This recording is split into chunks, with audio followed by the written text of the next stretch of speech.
Hello बच्चों, चलिए प्रश्न को पढ़ते हैं। 1 लीटर आयतन और 0 डिग्री सेल्सियस ताप पर 4 ग्राम ऑक्सीजन और 2 ग्राम हाइड्रोजन के मिश्रण का कुल दाब ज्ञात कीजिए। तो आइए सबसे पहले प्रश्न के मुख्य अवधारणा पे बात करते हैं। मुख्य अवधारणा पीवी बराबर एनआरटी। आदर्श गैस समीकरण, जैसा कि हम जानते हैं, पी यहाँ दाब है, वी आयतन, एन मोल, टी ताप है और आर है गैस नियतांक।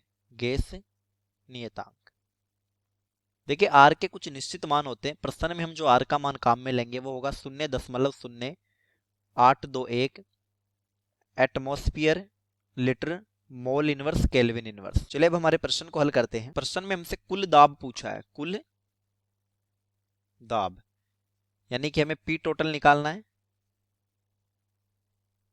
तो पी टोटल निकालने के लिए हमें कुल मोल चाहिए, यानी कि एन टोटल चाहिए। तो हमारी समीकरण हो जाएगी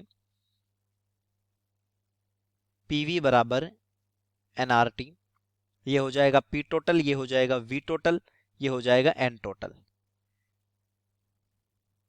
तो यहां से पी टोटल का मान हो जाएगा एन टोटल आर टी बटा वी टोटल। एन टोटल है यहाँ कुल मोल, यानी ऑक्सीजन और हाइड्रोजन दोनों के मोल, और वी टोटल कुल आयतन। कुल आयतन हमें दिया है 1 लीटर।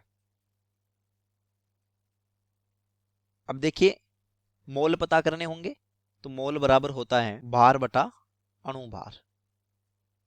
और हमें दिया है प्रश्न में ऑक्सीजन का भार दिया है 4 ग्राम, हाइड्रोजन का भार दिया है 2 ग्राम। तो चलिए सबसे पहले ऑक्सीजन के मोल निकालते हैं, O2 के मोल। तो भार हमें प्रश्न में दिए हैं 4 ग्राम, अणुभार होता है इसका 32 ग्राम। या हम लिख लेते हैं O2 का अणुभार 32 ग्राम। तो जब हम इसको हल कर लेंगे तो O2 के मोल हमारे पास आ जाएंगे, O2 के मोल 0.125।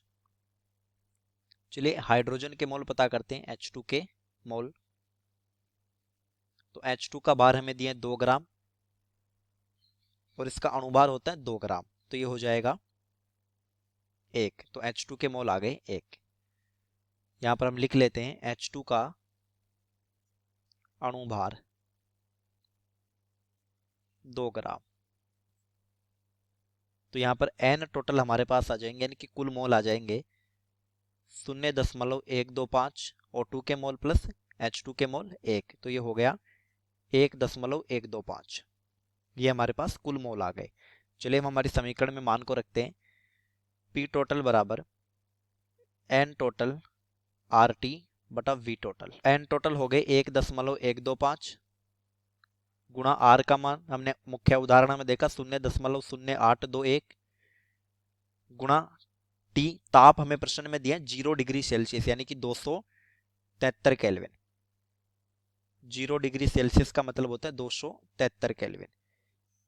ये ताप हमें प्रश्न में दिया है, प्रश्न में दिया है, बटा वी टोटल दे रखा है 1 लीटर। तो जब हम इसको हल कर लेंगे तो पी टोटल का मान हमारे पास आ जाएगा 25.21 एटमॉस्फेयर। ये हमारा उत्तर हो जाएगा। चलिए उम्मीद करता हूँ प्रश्न समझ आया होगा। धन्यवाद।